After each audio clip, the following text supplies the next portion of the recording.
So we're live once again with Friday Night Tech Talk. Welcome everybody. Hope everybody's had a good week. I had a pretty good week, feeling a lot better, getting healthier, and hope it's not too cold where you are. We were up to getting healthier. Is my phone doing we were up to 70 degrees, the car said today. And tomorrow we're going closer to normal. I think we're going to be in the mid 50s tomorrow. But since I was sick for a few weeks and kind of fell off the exercise a bit, I'm going to go out and give it a shot on the bicycle tomorrow. Got to build myself back up to it, of course. But I've been slowly getting there. So, in case you haven't been here before, we do this every Friday night, or nowadays I do this every Friday night. And we just take some of the stories from the past week usually and go over those stories, show you some articles, and we have a little bit of discussion in the chat. Please feel free to comment in the chat. If you haven't been here before, let me know where you're watching from. And as usual, I'm going to share my screen. The show notes are in the YouTube description. Let's take this off. And it's on my website, mobilegeezer.wordpress.com. And it will have today's date. Click on that. That'll give you all the stories from tonight's show. So I'm going to stop the screen here. And let's put this back the way it was. Okay. And Brian's in here. Oh, yeah, Eleanor was in here first. She was the first one in here at 1 minute to 7. Brian, welcome as always. So glad to have you here. So Eleanor first, Brian second. According to this, there's a couple of other people watching. If you want to say something in the comments, just let us know you're there. So I'm going to move on with today's stories. And of course, I'm going to start with the obvious. We had the Samsung Galaxy Unpacked event this past Wednesday. So I'm just going to share a little bit about that. Okay. So Samsung Galaxy Unpacked, that was Wednesday. And of course, the big deal was the Galaxy S22 Ultra, which I did not order. So just so you all know, I'll put up a quick video probably tomorrow morning. The Ultra made no sense for me because over the years I've owned phones with S Pens. I've owned phones with other pens. I never, ever used them. So for me to spend $200 extra just for that just made no sense at all.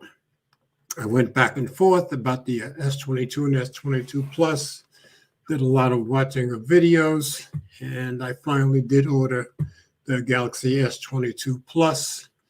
Kind of fascinated with some of the camera upgrades. Yeah, let's show this. Okay, I'll be comparing it with the S21 Ultra, of course. But my feeling is the cameras are a bit better, especially for nighttime stuff.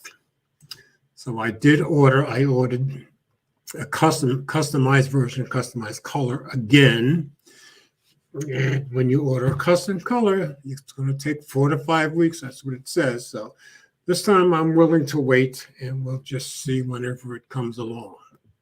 So let's look at Tom's guide. And Samsung Galaxy Unpacked, all the latest S22 and Galaxy Tab S8 news. Now this I think they did on Wednesday also, but it'll give us an idea of everything that was done, or everything that was presented. So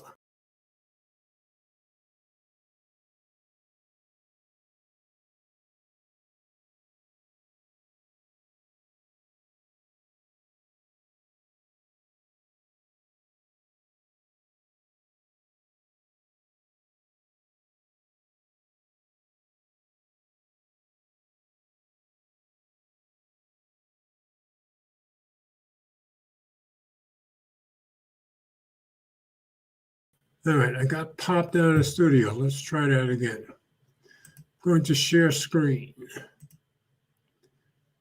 Okay. This time I've got the right stereo. Okay. So, Tom's Guide.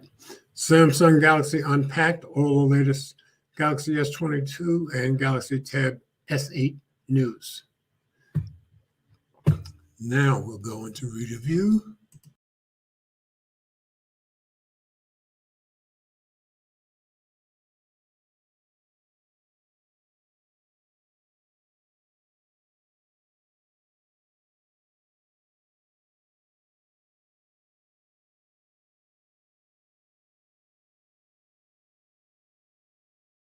Then it went away. I don't know why.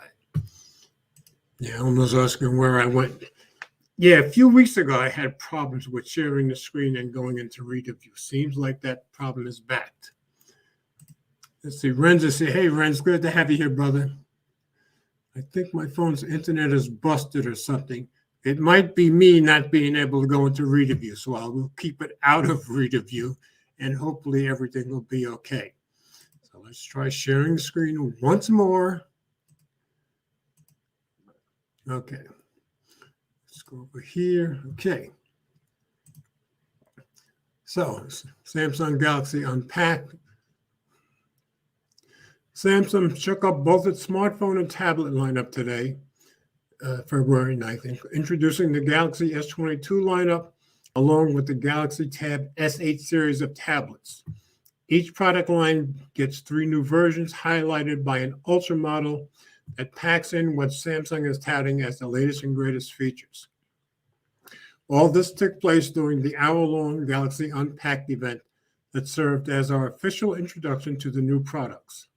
Of course, if you've been keeping tabs on rumors surrounding the Galaxy S22 and Galaxy Tab S8, Unpacked didn't reveal many surprises, though it's still good to get the official word straight from Samsung. Pre-orders of the Galaxy S22 range are also live. And I gather day one on Wednesday, a lot of people had problems with the pre-order process and couldn't get their orders in. I was lucky enough, smart enough. I didn't try till about 10 o'clock that night. Mine went right through. But like I said, since I ordered the customized color, it's going to be, and I think I ordered the violet. It's going to be 4 or 5 weeks before I get it, and I'm just going to wait it out. So here's a recap of what Samsung announced. Galaxy S22 and Galaxy S22 Plus. The Galaxy S22 and S22 Plus ushered camera improvements, including a better main sensor, better optical zoom on their respective telephoto lenses. The phones feature a Snapdragon 8 Gen 1 chipset. Now, why did that do that?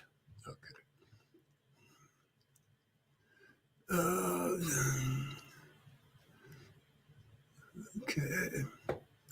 In the US, and come with slightly smaller screens than their Galaxy S21 predecessors. Prices haven't changed from the S21, which I think was a good thing. S22 Ultra, the highlight of the lineup, which adopted many Galaxy Note features, as has been anticipated. A lot of people are saying this is just a straight-up Galaxy Note, and they're probably right. There are camera improvements here, too, such as clear lens that cuts down on glare and lens flare, and 45-watt charging. I did pick up the pre-order, the Galaxy Buds 2 as one of my perks, and I tried to pick up the 45-watt charger. Well, that was already gone, so I did not get that. I'll probably pick it up at some point. Galaxy Tab 8 and Galaxy Tab 8 S8 Plus. The Galaxy Tab S8 and Tab S8 Plus both include an S Pen. The Tab S8 offers an 11-inch LCD with a 120 hertz refresh rate, while the Tab S8 Plus ups that to a 12.4-inch OLED. Both are powered by the Snapdragon Gen 1 chip, and I have to say, that Tab S8 looks awfully, awfully good. Everybody's saying it's going to be an iPad Challenger. We'll see, iPad Pro Challenger. Tab S8 Ultra. is the crown jewel of Samsung's tablet lineup, and it could finally give Samsung a formidable competitor, or make, I would guess, for the iPad Pro. You get a 14-point touchscreen screen, included S Pen, and dual front cameras for video calls. And that's one of the good things. You get an included S Pen. You do not get that with Apple. I had to buy my Apple Pencil like everybody else. People who've invested in other Samsung devices will appreciate the interoperability of the Tab S8 Ultra. Okay.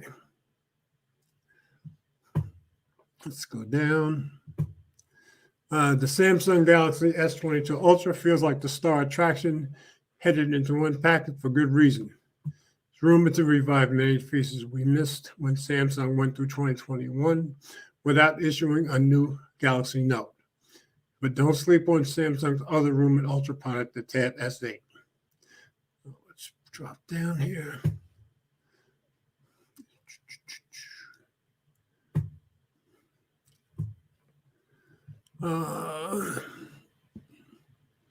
Further down. As mentioned earlier, the Galaxy S22 Ultra is set to spearhead today's Unpacked event, but is it the big phone for you? Where once the Galaxy Note was the only real contender for big Android phones, now larger handsets are pretty common. So here are our early thoughts on how the battle might play out between the Galaxy S22 Ultra versus the Galaxy Pixel 6 Pro. After all, the Pixel 6 Pro was the Android phone Roland Moore Kyler was waiting for last year, as it's a killer big phone. S22 Ultra will need to bring out the big guns, which I believe it did. A lot of Android updates might be dull, offering small tweaks and security upgrades to the phone, often downloading in the background. But they are pretty much essential for keeping the smartphone running smoothly and secure. So the rumor that Samsung could equip the Galaxy range as well as S21 and other flagship devices with 4 years on Android updates is good news. That's what they're saying, 4 years, 5 years of security patches. So they beat Pixel Air. It's also potentially a big deal, and as not many phone makers offer such extended support. A long update program would help extend the life of a phone. So Samsung might be leading the charge here for others to follow. Now, I would think Google would be the one that has to follow. Hey, Vince, glad you're here, brother. Let's see if I get you up there. Yep. Okay. Let's see. Let's drop down some more. Oh, yeah. Another Galaxy 22 pre-order bonus that's rumored to be in the cards is that Samsung will throw in a pair of Galaxy Buds Pro wireless earbuds, which they did for me, and I didn't have to pay for those. That's a pretty generous offer, as the Samsung Galaxy Buds Pro are not your average pair of earbuds. Oh, by the way, I already have the Buds Pro, but I did pick up the Galaxy Buds 2, and that didn't cost me anything. And the Galaxy Buds Pro are by far my favorite earbuds. Okay.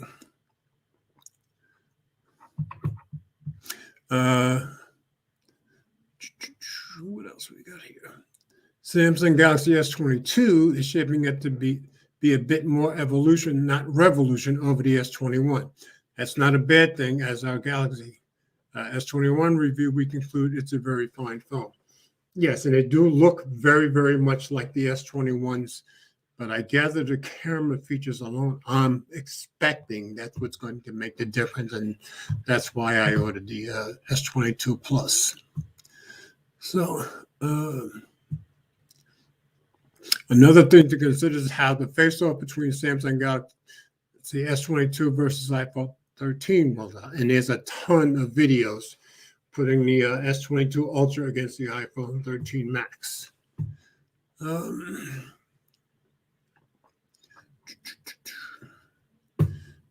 Let's talk about the Tab 8. A new Samsung Galaxy Tab 8 Ultra video has leaked showing the key features of Samsung's new flagship tablet a bit early. you'll see that there's a huge display along with S Pen integration, as well as the ability to run 3 apps at once. Yes, I saw that via multi-window software. If I could afford it, I would probably buy that. All right. So is there anything else we need to really discuss here? You guys let me know any comments you have about any of the S22s or the Tab 8 Ultra for that matter. Let's see.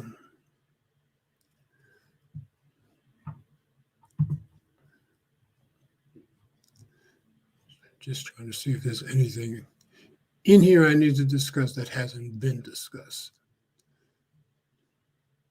And I think that's pretty much all we have to.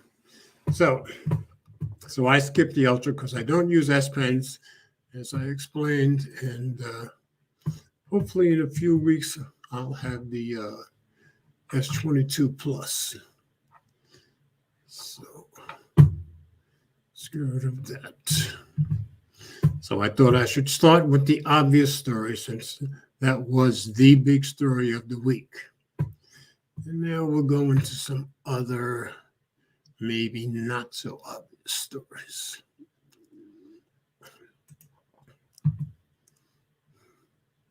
So my next one has to do with AirTags, which I gather has become somewhat of a problem for Apple. And I want to share the screen. And since I can't put it in reader view without knocking myself out like I used to do a couple of months ago, I'll just stay here. And this story was on 9 to 5 Mac. It's from yesterday. Apple tackling AirTag stalking concerns with these changes to Find My Network. And they've got some good changes in here, I do believe. In response to growing concerns about AirTag and the Find My Network being used for unwanted tracking and stalking, Apple has announced a handful of changes coming over the course of this year. The company reaffirms that AirTag was designed to help people locate their personal belongings, not to track people. And these forthcoming changes aim to make that clear. First and foremost, Apple acknowledges that it has been actively working with law enforcement on AirTag-related requests. Based on this work, Apple believes that incidents of AirTag misuse are rare, but that each instance is one too many. And they say that down here in there. I guess this was a tweet or a release they did. We have been actively working with law enforcement on all AirTag-related requests we've received. Based on our knowledge and on discussions with law enforcement, incidents of AirTag misuse are rare. However, each incident is one too many. Every AirTag has a unique serial number, and paired AirTags are associated with an Apple ID. Apple can provide the paired account details in response to a subpoena or valid request from law enforcement. We have successfully partnered with them on cases where information we provided has been used to trace an AirTag back to the perpetrator, who was then apprehended and charged, which is great. But with all of that having been said, Apple says that it has been working with safety groups and law enforcement officers to learn more about how AirTag and the Find My Network can be further improved to prevent unwanted tracking. New privacy warning. First off, Apple says in an upcoming software update, every user setting up an AirTag will see a new message that clearly states AirTag is meant to be used to track belongings, not for tracking people or stalking. The warning message also makes it clear that AirTags are linked to your Apple ID and that law enforcement can request this identifying information. Improved alerts. Apple has also significantly improving notifications that users see on their iPhone when an unknown Find My accessory is detected near them. In the past, users might have seen a vague, unknown accessory detected alert on their iPhone's lock screen and in the Find My application. I think they've done much better with this. Also in the past, this notification was presented to users when AirPods 3 AirPods Pro, AirPods Max, or a third-party Find My accessory was located near them.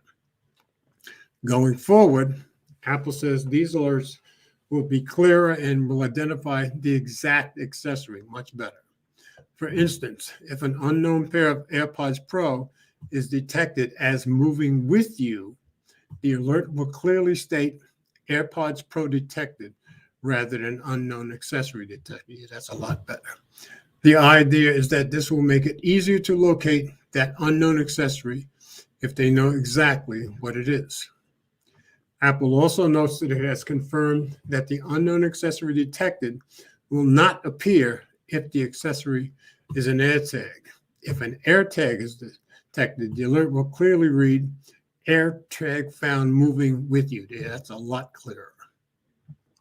Apple has also revamped its support documentation on this feature so users can get a clear picture of what the various types of Find My alerts mean. These changes will also apply to third-party accessories that integrate with the Find My network, such as those from Chipotle. So it sounds like they're doing some pretty good work here. Once this change is rolled out, Apple says the only time a user should see the unknown accessory detected alert is if an accessory is detected, but the Find My app has issues connecting to them or the server at that time. While those changes are coming in the future software updates, Apple says it is investigating a series of updates that it plans to introduce later this year. The most notable change here is support for using the precision finding feature for locating an unknown AirTag. Precision finding is currently supported for locating a lost AirTag that is linked to your Apple ID. The feature uses your phone's UI chip to help pinpoint the exact location of a lost item with directions as detailed as telling you that the item is 4 feet ahead of you on your left. That is really good, I think. With this change coming later this year, users will be able to use precision finding to locate an unwanted AirTag that is near them rather than only AirTags that are linked to your Apple ID. This should make it much easier to locate nearby and unwanted tags. Yeah, hopefully before somebody's stalking you actually does something. Apple is also expanding on AirTag's existing safety feature that makes the item tracker emit a sound after it has been separated from its owner at a random time within an interval of 8 hours and 24 hours. With a feature change coming later this year, Apple says that when an AirTag automatically emits a sound, iOS will also show an alert on nearby iPhones. That's good. This alert will allow users to take quick action, including playing the sound again or using precision finding. Apple explains this change will help in cases where the AirTag may be in a location where it's hard to hear or if the AirTag speaker has been tampered. Apple says that it will be adjusting this tone sequence of the AirTag sound to use more of the loudest sounds, which should make an unknown AirTag more easily findable. I think that's terrific, because if there are other Apple users around, they can probably help out before trouble gets too bad, I guess. Finally, Apple is committed to continued improvements to its unwanted tracking alert system. The company says it will update its unwanted tracking alert system to notify users earlier that an unknown AirTag or Find My network accessory may be traveling with them. That's good. That's a 9 to 5 max take. All of these improvements are steps in the right direction, and some of them are things that should have been there from the start. The changes around alert wording and reliability are particularly important because the previous unknown accessory detected was just vague and ominous, while also not particularly helpful. I could see that. I do wish that Apple's timeline around the launch of these features was more specific, we all. Some of the changes are teased as coming soon in a future software update, while others are being investigated and could come sometime later this year. And it kind of makes sense that they don't have an exact time frame because I'm sure programmatically this is very difficult stuff. Oh, Renz, thank you as always, sir. Very, very glad that you support me so well. Appreciate it very, very much. Ideally, all of these features will come soon and be fully baked when they do arrive. One of the most important things to keep in mind here is that Apple continues to do far more than its competitors in this space in regards to preventing unwanted tracking. That's true, because I've seen nothing about the Samsung tags. Eric Olson, director of the Safety Net Project at the National Network to End Domestic Violence, praised Apple's efforts in a statement today. Okay. Going forward, the biggest hole in the Find My and AirTag Alerts ecosystem continues to be on the Android side of things. I wouldn't doubt it. While Apple offers a tracker detect application to locate nearby AirTags with an Android device, the app doesn't scan for nearby accessories in the background. Instead, it only scans the user's surroundings when the user initiates the scan. Yeah, I think Apple's way is much better. Have it be automatic. It might require some sort of cross-platform collaboration between Apple and Google, but ideally, there's more that can be done in this regard to protect Android users. I agree 100% because if somebody's actually stalking you, that could get pretty dangerous pretty fast. So I think Apple's on the right track here and doing a pretty good job. So I thought that was a pretty important story. Ted is in here. Hey, Ted, it's getting a whole lot convenient for deviants. That's true, and I think Apple's going after it the right way.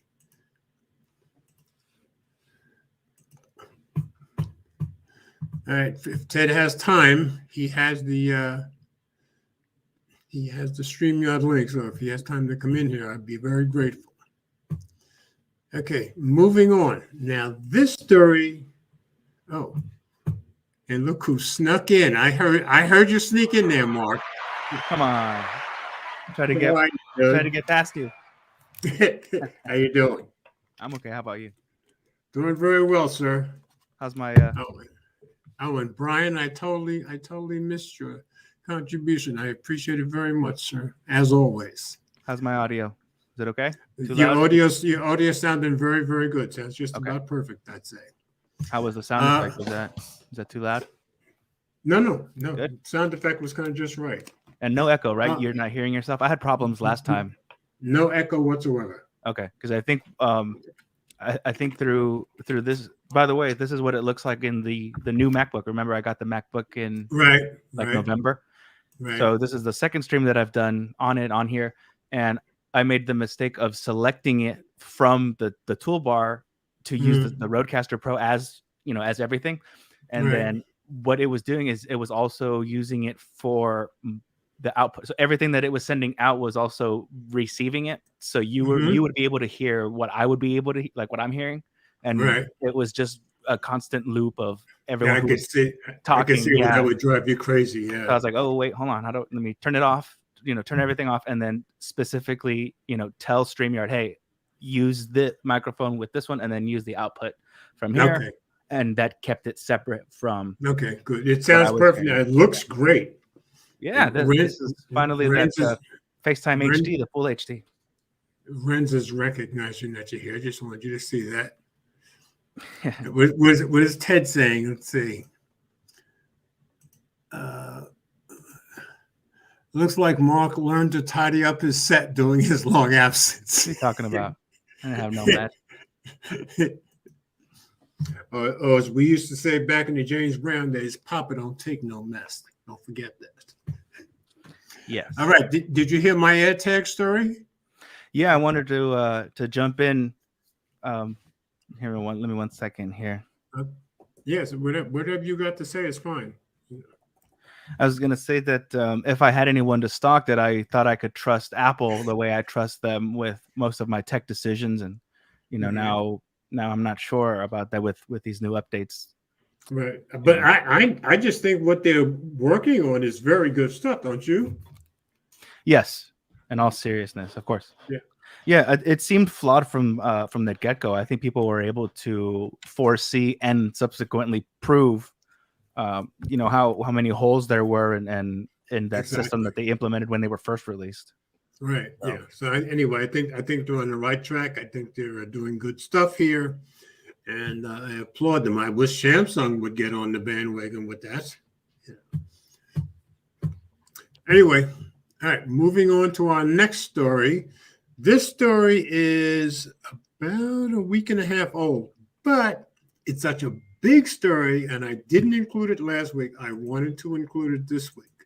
So, and I'm kind of, whenever anything bad happens to Mark Zuckerberg, I kind of like it. So I have to admit that.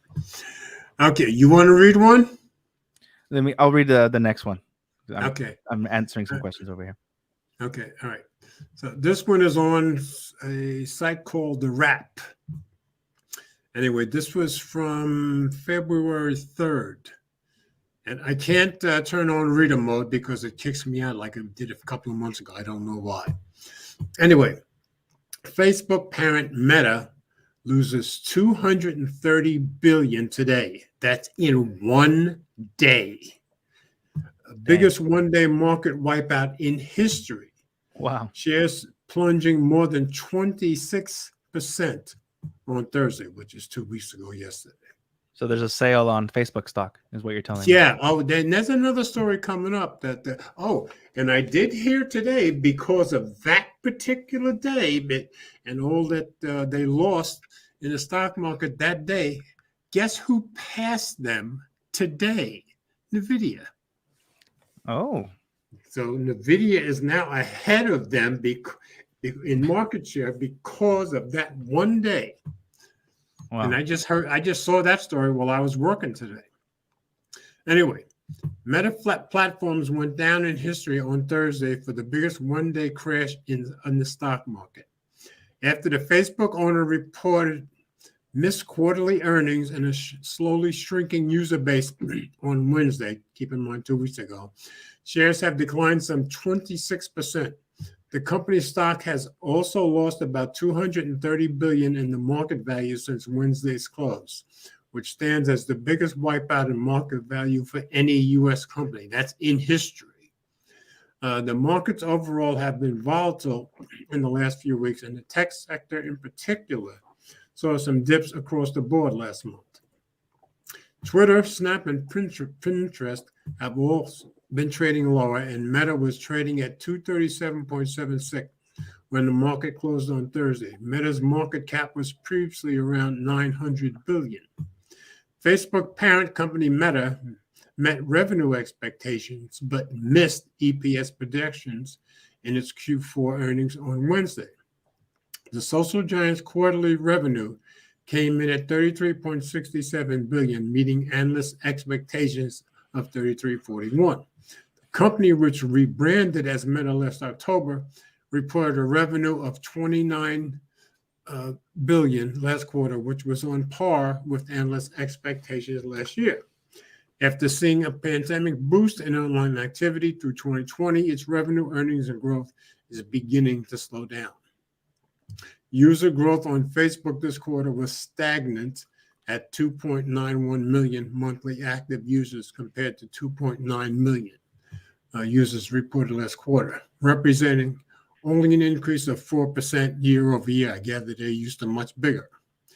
The platform's daily active users declined from the previous quarter for the first time, I gather, ever, dropping from 1.930 billion to 1.929 billion globally. So they're not used to losing, but they lost that day. Yep. Well, they've been winning for how long now? Basically since they've been around, right? Yeah, that's forever, yeah. Yeah, that's already 15 years of dominance, world dominance. Yep. So I've got a follow-up story to that. Now, you want to take this one or the one after this one? Sure, I'll take the next one.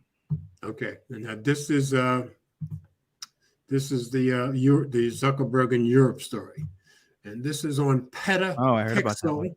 Yeah, this is on petapixel. This was interesting. Let me share the screen. Okay. And whenever you're ready, sir. All right, let me pull it up. Actually, I think I still have it open. I was taking a look at it earlier. Okay.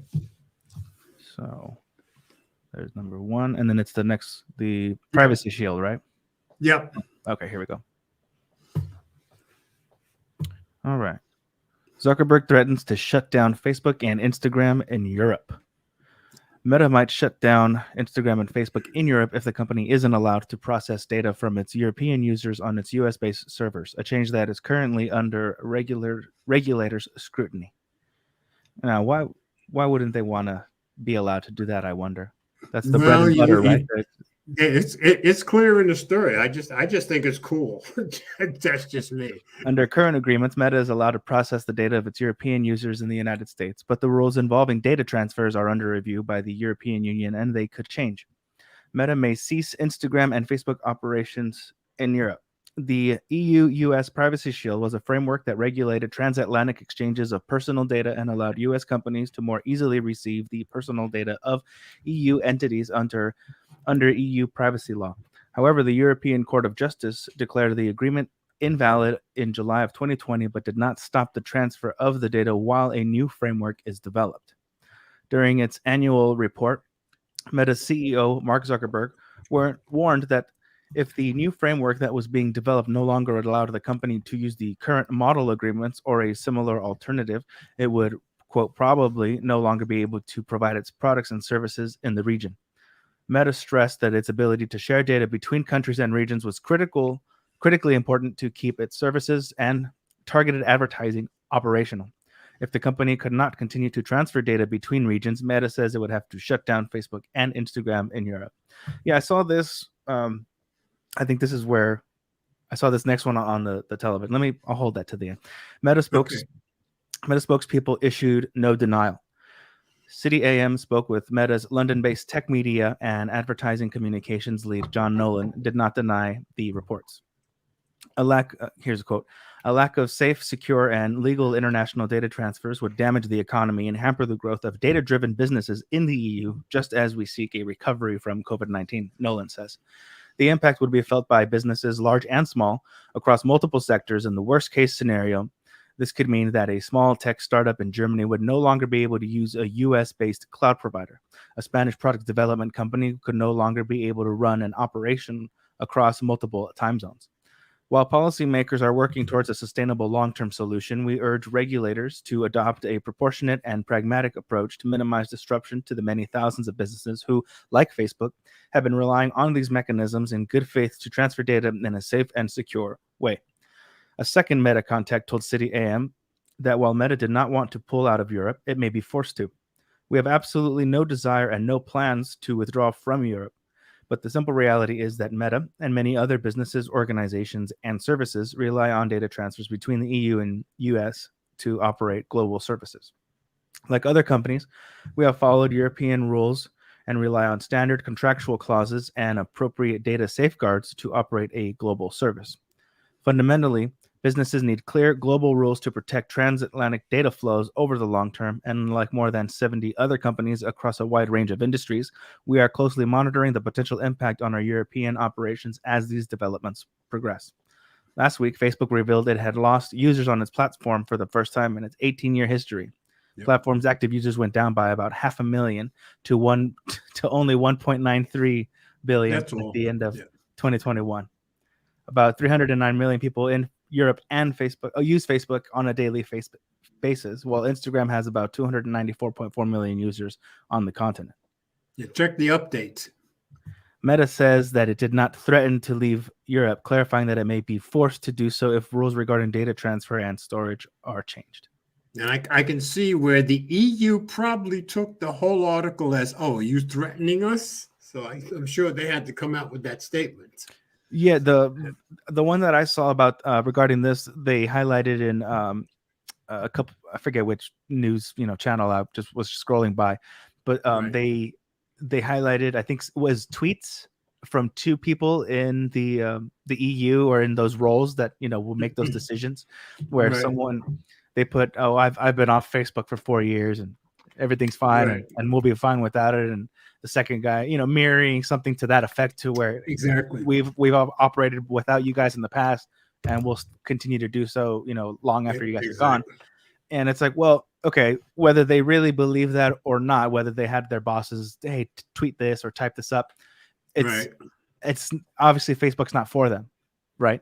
Right. It's for, like they just told us right now, the 2 billion people, and 300 million of those, 310 million of them are in Europe. So basically everyone else but those 2 people, whoever, basically whatever positions that they held, are going to be affected by this. And not just Facebook and Instagram, because I know that WhatsApp is also under their umbrella, and that's what a lot of people use to talk to everyone and anybody in the rest of the world. Yeah. Exactly. So I wonder if they were to say they can't agree, which is going to be interesting for us to continue to follow this, is that if they can't come to an agreement and they do cease operations, how much flack they're going to get, the people who are in charge or are able to change that to allow everyone to receive those apps that they love, right?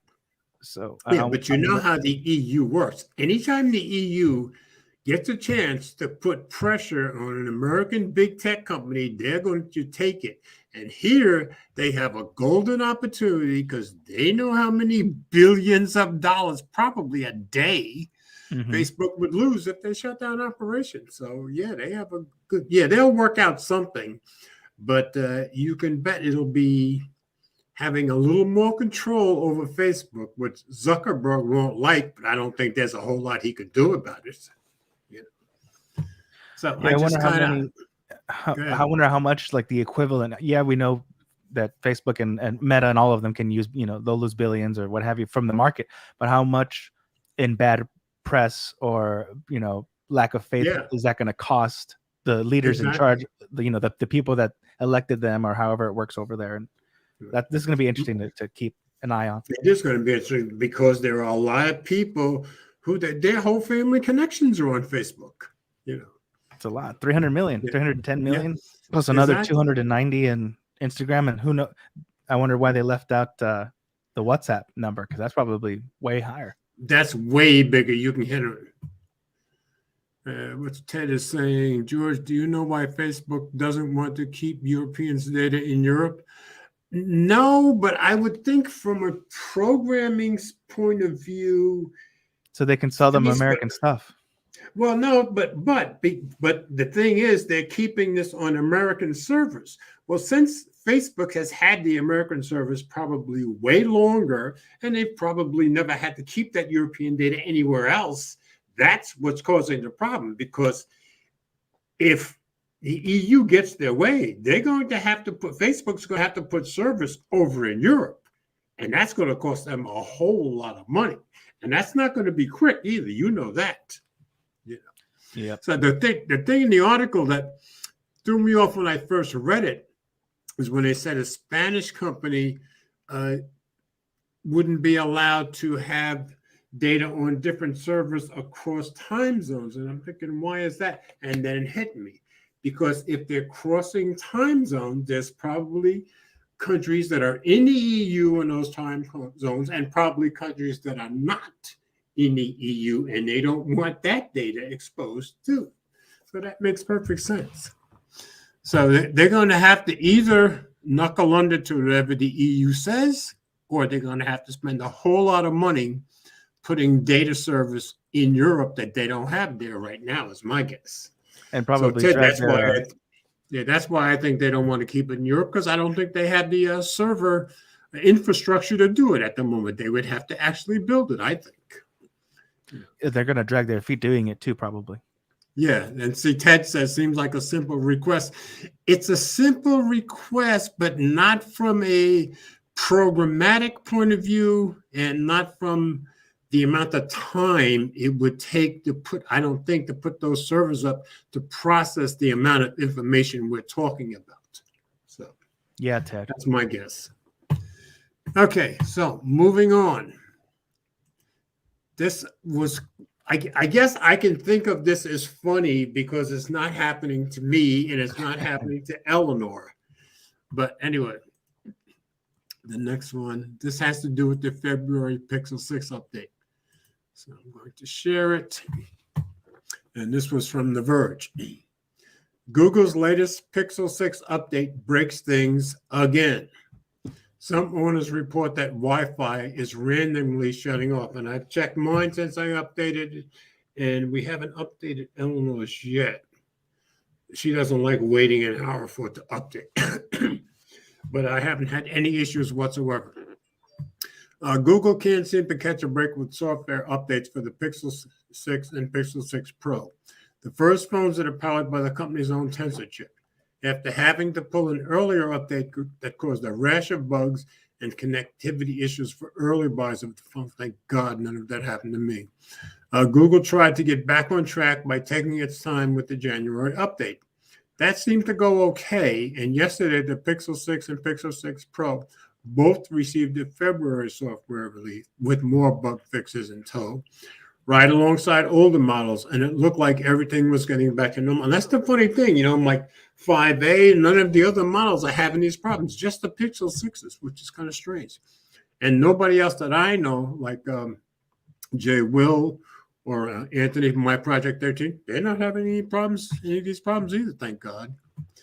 Anyway, yet again, there are initial reports of problems with the February update that are specifically affecting the Pixel 6 and Pro and leaving other Pixels unscathed. And that's the thing. None of the other Pixels are having these issues. So you would have to think it has something to do with the Tensor chip. According to numerous reports on Twitter and Reddit, and as noted by Android Police and Android Central, the latest nasty bug causes Wi-Fi to randomly be switched off on Google's flagship phones. That's a problem. Other owners are seeing a bizarre and frustrating link between Wi-Fi and Bluetooth. When one is enabled, the other one turns off, and vice versa. That would drive me crazy. See, I said Eleanor haven't updated hers yet. See, Eleanor's attitude is updates cause problems. That's always been her attitude, and not always, but sometimes they do. Well, because sometimes, like, all right, for example, the all the betas that they're rolling out, some people will download like the first or second beta, but will hold off because sometimes, I think more recently, like Universal Control stopped, or they removed it for some reason. Right. So you also run that risk that you're gonna have, hey, where did that feature go while they fix out bugs or that are related or what have you. Yeah.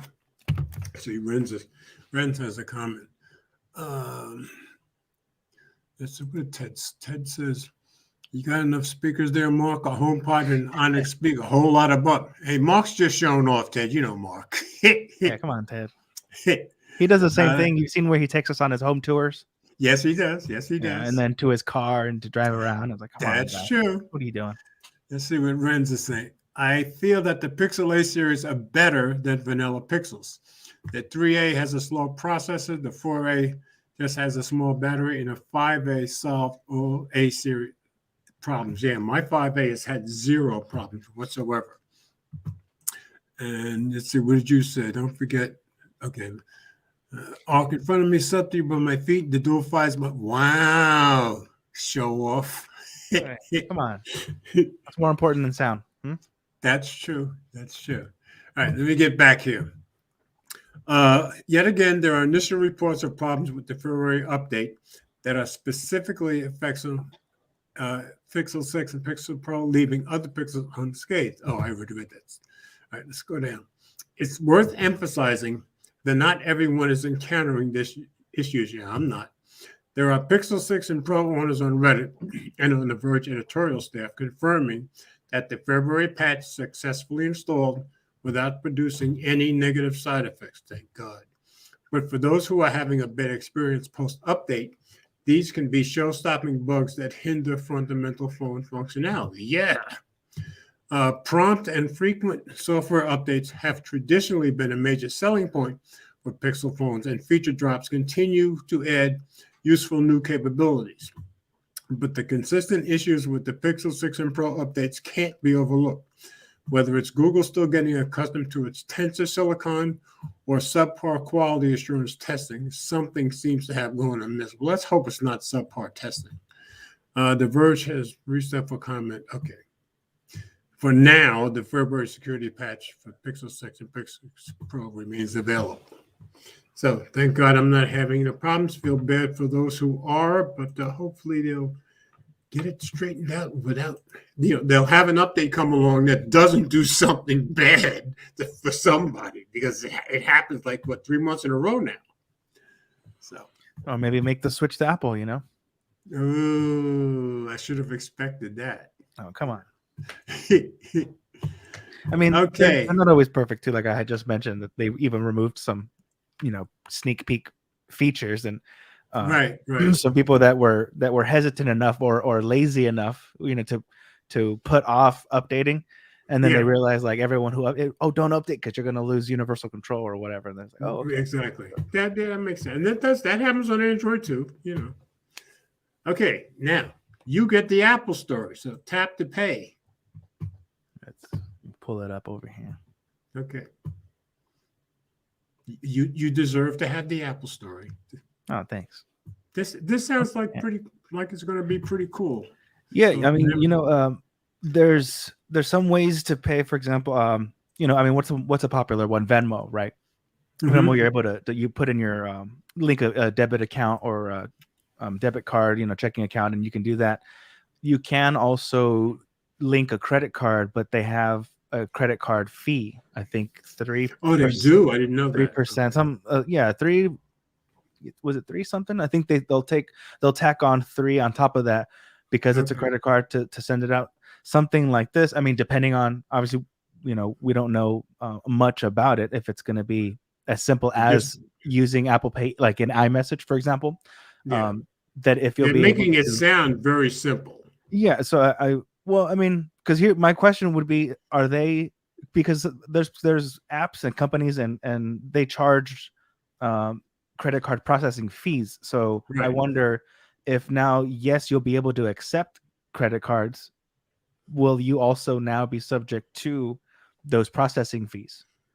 I would think if so, it's going to be the merchants, not the users ourselves. I would suspect, Right, but then you have that same people, or I mean, like say if say someone owed you money, right, and $20, whatever it was, and it's going to cost, 5%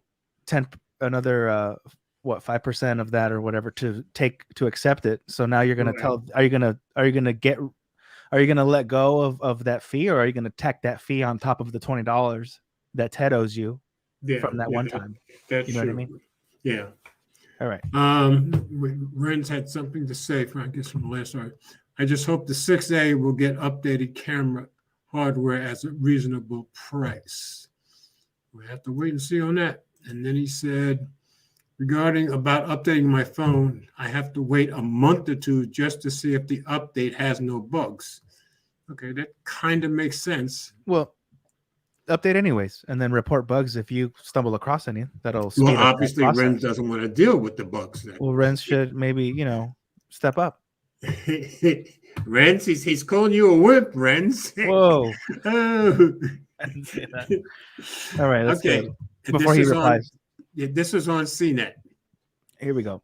Apple to launch contactless tap to pay on iPhone.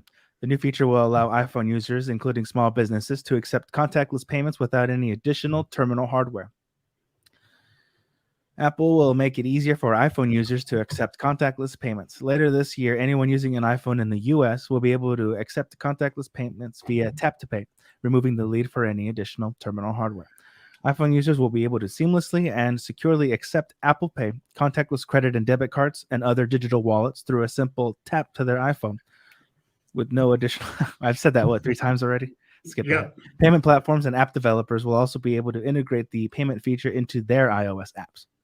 Online payments processor Stripe will be the first payment platform to offer tap to pay on iPhone to its business customers, including the Shopify point of sale app this spring, Apple said. Tap to pay on iPhone will work with contactless credit and debit cards from all the major payment networks, including American Express, Discover, MasterCard, and Visa. Contactless payment feature will also become available at U.S. Apple stores later this year. With the announcement, Apple takes a decisive step toward encouraging more iPhone users to adopt Apple Pay at a time when the pandemic and new players are helping to make contactless payment options ubiquitous. Well, 90% of U.S. retailers already accept Apple Pay, according to the company. A survey conducted in September revealed that only 6% of users who have activated Apple Pay use it for in-store purchases. And that's true. All the years I've had mine, I haven't used Apple Pay one time yet. I've used it a couple times when, like for example, I think Target accepts it. I mean, I know a lot of, like, as far as where I actually have gone and used it. And like, look, they have an ad on your screen right there. Target deals. Yeah. I tend to use Google Pay. I don't know why. Probably because that's what I used first. I think they rolled it out sooner. But didn't Google Pay hit? I believe so. Yeah. Hit a lot of retailers like Whole Foods and maybe Best Buy. I think. And I remember Will loved Samsung Pay, but he was getting another one. Yeah. Yeah, that's when they were giving you more rewards when you used it, and they stopped doing that. You know? Yeah, I heard that it was the bomb. Yeah. Samsung Pay really blew up. Ooh, very. I just swallowed that hook, line, and sinker, didn't I? You had to enjoy that. It's been a while, so I owe you a few more. We got some time. I'll see what I can come up with. Quote, in collaboration with payment platforms, app developers, and payment networks, we're making it easier than ever for businesses of all sizes, from solopreneurs to large retailers, to seamlessly accept contact payments and continue to grow their businesses, said Jennifer Bailey, Apple's vice president of Apple Pay and Apple Wallet, in a statement. The tap-to-pay contactless payment feature will be available through a supporting iOS app on an iPhone XS or later device, the company said. At checkout, the merchant will simply prompt the customer to hold their iPhone or Apple Watch to pay with Apple Pay, their contactless credit or debit card, or any other digital wallet near the merchant's iPhone, and the payment will be securely completed using NFC technology. Apple didn't immediately respond to a request for additional comment. Why would you need additional comments? Pretty clear. Yeah, but since you brought it up, I'm going to have to, sometime between this week and next week, look into it further to see if these merchants are having to pay a per fee for the credit cards. That would be interesting to find out. Either processing credit cards only, or it would suck, I guess, to process anything really. Right. Yeah, and Visa and MasterCard, they don't like it when you don't pay them. So they don't want their cut. That's the whole point of their cards, where they're like, you give us that 2 point something, 3 point something fee per swipe. Yeah. Exactly. And I think some of them, they'll even do per transaction plus X amount of cents. It's like it's like 2.5% plus 10 cents. Wow. Per transaction. This is one of the reasons it took me a long time. I never really paid attention to it, but if you go to kind of off-brand corner stores and convenience stores where they have like that little number pad on the cable sticking out, way towards you, they'll usually have a sign or a piece of receipt paper taped onto it, 50 cents, 25, 50 cents charge for using a card, period. Or they'll have, some are willing to eat the fee if you spend a minimum of, say, $5. Minimum $5 or minimum $10 credit purchases, stuff like that. Card purchases. Right.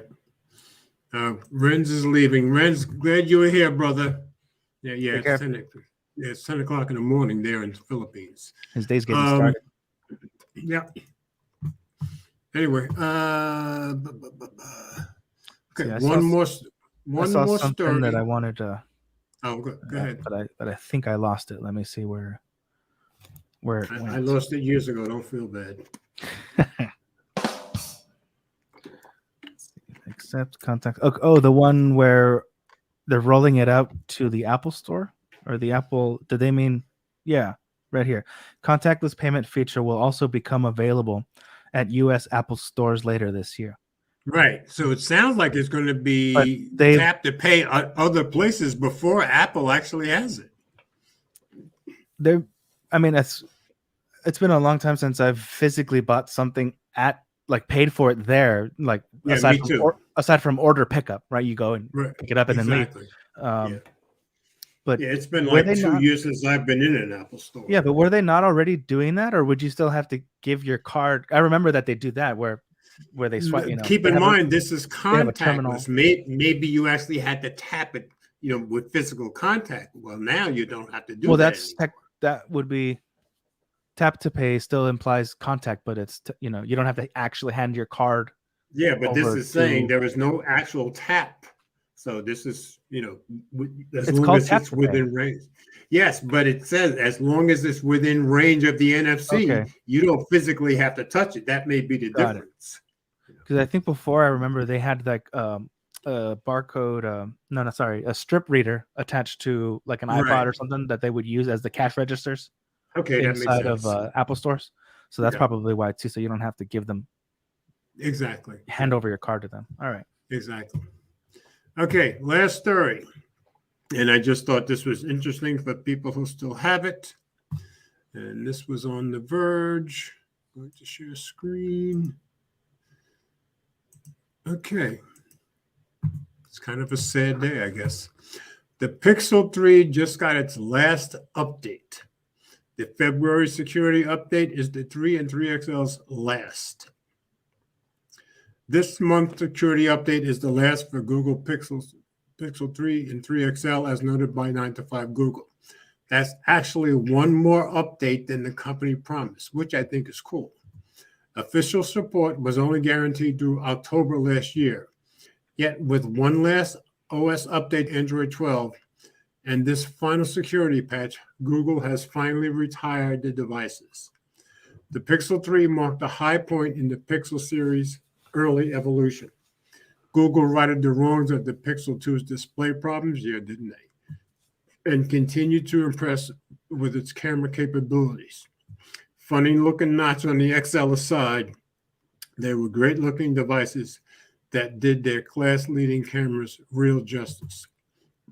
For a couple of generations after the 3, Google couldn't quite keep the momentum going as it missed on important features like battery life and waffled on whether it was making mid-range or flagship phones. That's true. Last year, Pixel 6 took the series firmly into flagship territory with excellent hardware, though the software experience has been troubled to say the least.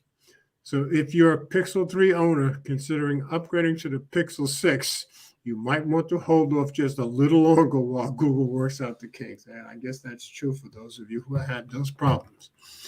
Anyway, for those of you that have a 3 or 3XL, you've just gotten your last update, which was one more than they promised. So they did good, I think.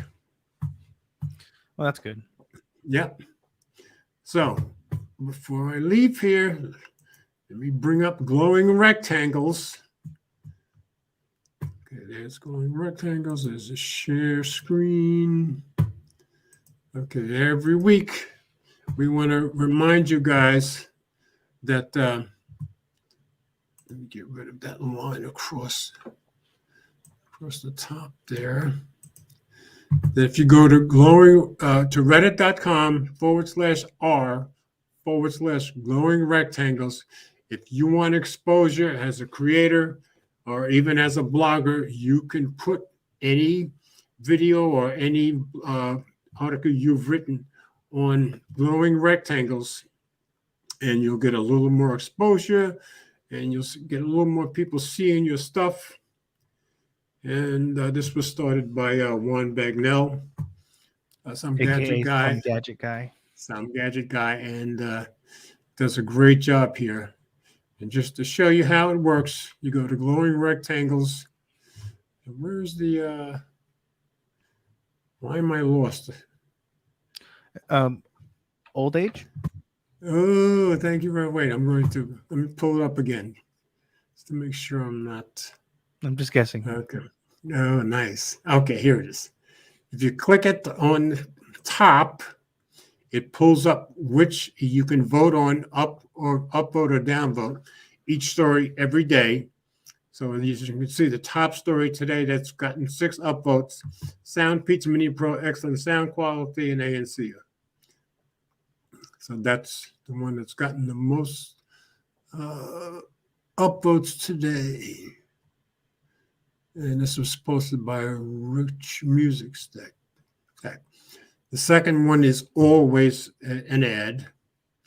And so the second most upvotes today was White Stone Dome Screen Protector for Pixel 6 Pro.